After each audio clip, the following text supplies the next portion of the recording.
Hi honeybees. Yes, this is my very first Q&A video. On Facebook and on Twitter, I asked you guys to send me questions about makeup, my life, or just whatever you wanted to ask me. And the majority of these came from Facebook and were about makeup, although there was one or two that may not be completely about it, and I just thought that today I would just take in what my viewers and subscribers want to ask me and answer that for you guys. So without further ado, let's get on with it. If you want to participate in my next Q&A, my Facebook is kind of personal to me, so I won't give that out, but I will leave my Twitter in the description down below, and you can follow me on that if you wish. That is where I will pick most of my questions, or you can comment below on this video for my possibly next Q&A if you guys enjoy this. So the very first question in this video is from Hunter. If you do not know, Hunter is my fiance, and he asks, what is makeup? Boy! Yeah, he likes to troll on my videos quite a lot, but actually he has his very own YouTube channel where he does little tiny mini Let's Plays and like clips of gameplay from the game League of Legends. Hunter, correct me if I'm wrong here, and I will link his channel in the description, so if you like that game and like to watch really good game players do that, then I would highly recommend subscribing to his channel because I think he's like insanely good. Maddie asked, what is your favorite drugstore brand? My favorite drugstore brand personally is NYX. I feel like NYX's products honestly rival up with some of the best products, and there are a lot of dupes.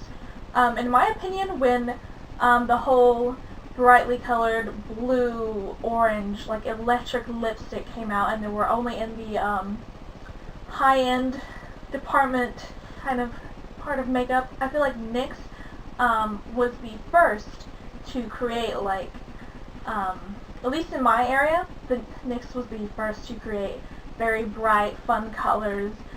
It was made readily available to people who may not be able to afford big names such as Kat Von D, and yeah, for that reason, and their products are just stunning in general, except for maybe a few. I feel like NYX is definitely my favorite drugstore brand. Abby asks, is high-end makeup really better than drugstore? And the answer to that question really is, you have to try it out and test out up against each other to see which one may be better. Is all drugstore makeup better than high-end? No. Definitely Kat Von D is going to be better than, say, Maybelline, just by the fact that there is a lot of more testing and money put towards Kat Von D's line as there is to Maybelline, but I personally think that there are some drugstore products that way surpass some of the high-end products that I have tested in my life. So drugstore can be very great, but sometimes they don't really measure up to the standards of some high-end products. But yeah, definitely there are some drugstore products better than high-end. You just have to look around and see what could work best for you personally and what could be best for your buck. So a lot of drugstore related asks, and I completely understand. I'm a college girl on a budget. Most of this is from the drugstore right now, and I completely understand. Autumn asked, do you find that there's really a quality difference between brands that test on animals and brands that do not test on animals? And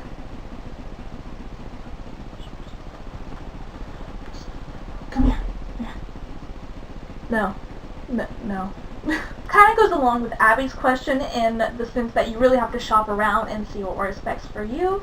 But honestly, in my opinion, as I'm switching over to trying to make all of my makeup cruelty-free, I find that there is really barely any difference, honestly, in wear time and just quality, how it looks on my skin and my lips.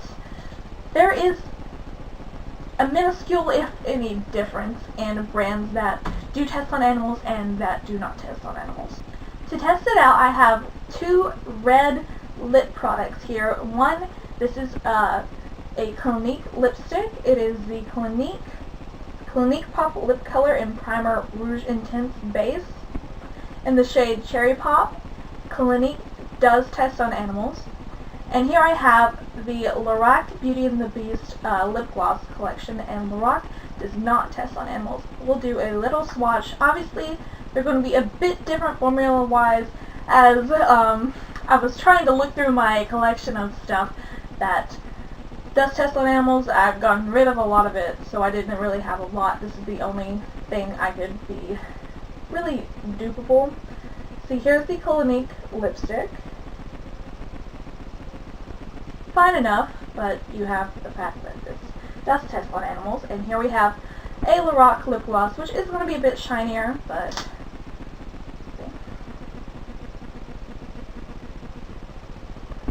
see in color, they're pretty much the same.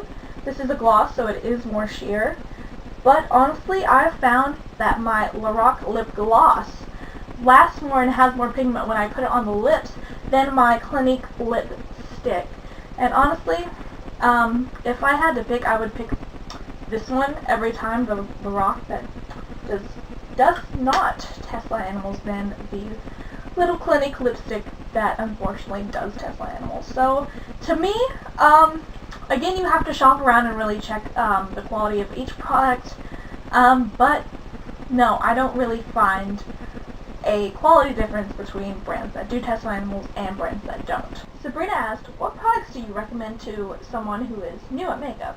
And my answer to that is e.l.f. Cosmetics. They have very affordable, very great products, along with brushes that, in my opinion, are really good brushes, even put up against high-end brushes, and they are no more than $3 a piece.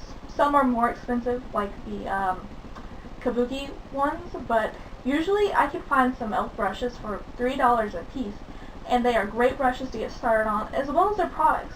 They're very affordable, and they are very great to start with makeup. If your budget is a little bit lenient, I would recommend Bare Minerals. They have a great startup kit that my mom actually used for a very long time until she spread her wings and flew into the makeup world.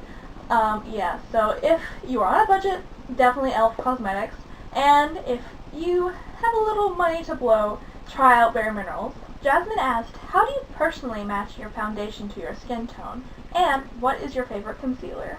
A lot of people think that when they are trying to match their foundation to their face, that they can take the tester and put a little on their hand, and that will be the same as what will appear on their face. However, personally, I don't know about you, but I tend to get more sun on my face than on my hand. So, what I do is I take the tester, and instead of putting it on my hand to swatch, I put it on my neck, which is much more likely to be the same color as my face than my hand. So, you might look a little weird in the store doing it, but trust me, it will be for your own good, so you don't end up with a ghost face or an orange face and like a completely different color from your body. Julie asked, when did you start falling in love with makeup? When I was a sophomore in high school, I wasn't really that into makeup.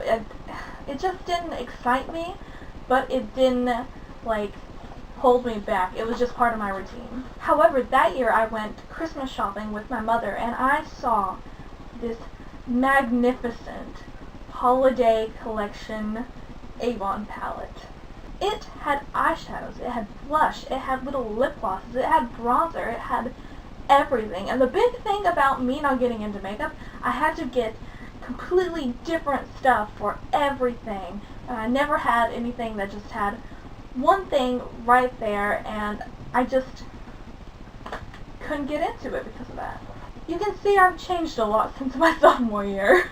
And this palette had so many natural tones with bits of pops of color. I don't have it anymore, but if I could show you, I could show you how much I used this, because it was the perfect everyday palette with just a little bit of fun I could have with it. And that's what I felt when I used this palette, whether I was applying the lip gloss or the blush or the eyeshadow. I was starting to have fun, and really I owe all of my makeup skills and my interest in makeup to that Avon palette so many years ago, which was about $12, and also 4 years ago. Oh my god, I'm getting old. This last question comes from Twitter, and it's probably the cutest question on this list.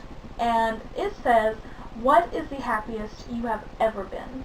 As stated earlier in the video, I'm engaged, and when I got engaged, it was December of last year, December 2016, and for a month afterwards it was just pure happiness. Like, I was not in any bad mood. I was always just uplifted and happy because for the first time in my life, really, I had a set plan for the future, and I was actually happy with this plan.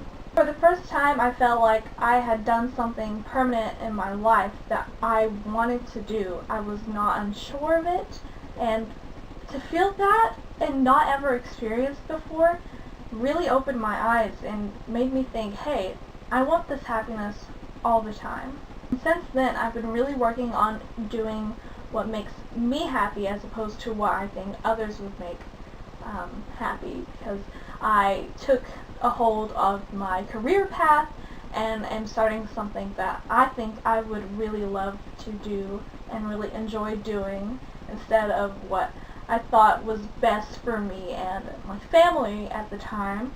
And of course, I took a stride and made this YouTube channel, and without that just like streak of happiness and a little bit of unsurety and insecurity that followed, I am just in the best place I've ever been in my life. So, oh, ugh, that was almost just too sweet. I just need to get back to a little bit of cynicism in my videos, just a little bit.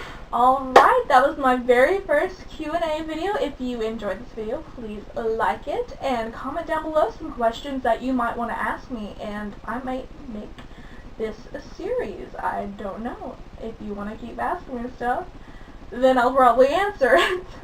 If you want to see more videos like this, then please ring that notification bell to be alerted of when I post. And if you enjoyed, then subscribe to join the hive today, and bye.